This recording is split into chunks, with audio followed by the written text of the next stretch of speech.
Un atkal gadiņš ir paskrējis, un atkal mēs ar jums tiekamies Ziemassvētku vakarā, Ziemassvētku priekšvakarā, šajā brīnišķīgajā pasākumā.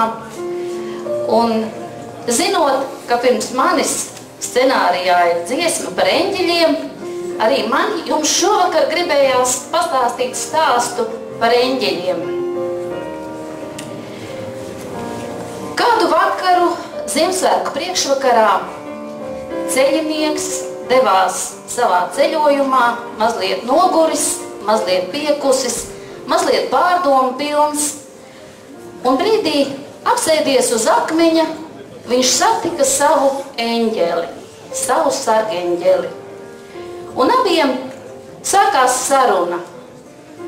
Ceļinieks teica, es tev gribu uzdot dažus jautājumus. Nav jau daudz, pavisam 7 manu eņģeli.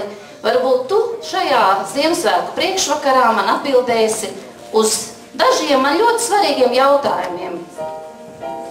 Eņģelis teica, ka tad, ja ne tagad Ziemassvētku vakarā.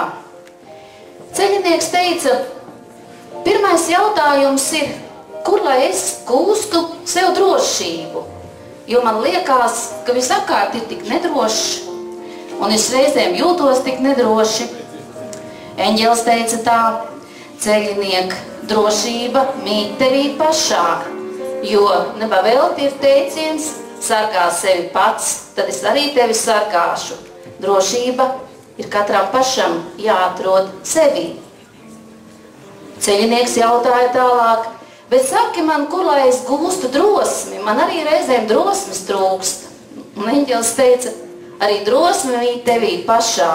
Kā gan citādi tu zināsi, ka jālido, ja tu nelidosi? Kā gan citādi tu zināsi, ka jālec, ja tu neleksi? Tā ir drosme, un tā ir tevī pašā. Tālāk ceļinieks jautāja, bet kur lai es gūstu spēku? Man reizēm liekas, ka nav spēka.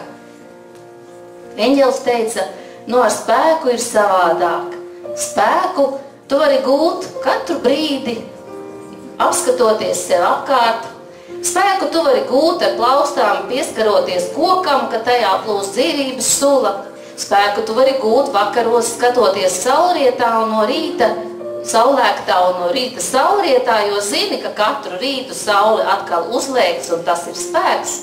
Spēku tu vari gūt arī tad, kad tu palīdzi kādam putniņam, kas ir izkritis no līgsnes, un tu palīdzi viņam lidot, un tas arī ir spēks, tas ir tavs spēks, un to tu vari gūt visapkārt.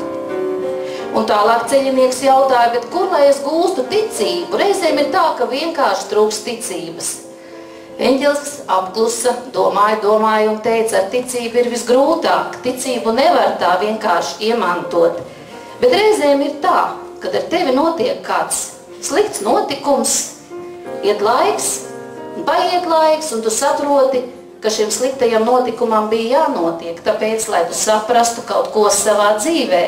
Un tā ir tava ticība, ticība labajam, ka viss, kas ar tevi notiek, ir mācība dzīvē, no kā tu tikai bagātinies.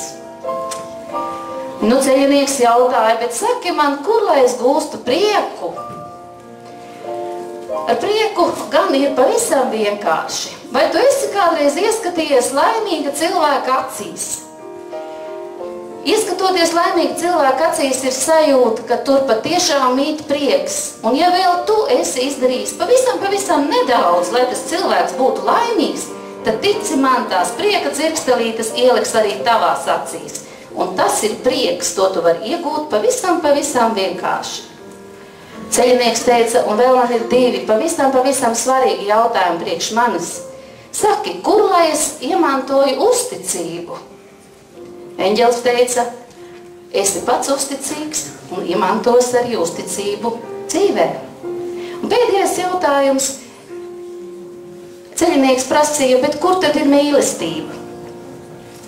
Sargeņģelis pasmaidīja un teica, mīlestība ir kā puķe, kas aug katram sirdī. Un tā patiešām ir dāvana. Un tad, ja tev šī puķa sirdī ir uzplaukusi, un ja tu esi izjutis dvēseles tuvumu, vienalga, ar saviem mīļajiem, ar saviem tuvajiem vai vienkārši cilvēkiem apkārt, tad tā ir milzīga dāvana, kas uzplauks tavā sirdī. Un eņģelis vēl teica, patiesībā jau tādi eņģeļi nemaz nav. Eņģeļi mēs esam viens otram, jo mēs taču varam aplaust viens otram spārnus un arī iedot viens otram spārnus, lai lidotu. Un kad tad, ja ne tagad, kad par Latviju nolaidušies eņģeļi, kad tad, ja ne Ziemassvētku priekšvakarā vēlēt šo brīnišķīgo novēlējumu? Būsim viens otram eņģeļi, lai mēs varētu lidot dvēselē. Jauku svētku šovakar un, protams, arī laimīgu jauno gadu.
Viskaistākais ir tas, kas nepārmainās. Šis brīnums tūkstošgadīgais. Šīs atbalstis no kāda tāla zvana, šo seno dziesmu dzidrā skanēšana. Šis siltums, smaržu pilnais gaiss. Lai kādus vārdus lūpas teiktu sacīt, viskaistākos jau pateicis ir kāds. Lai sirdis atvērtu, lai svēto stundu sveiktu,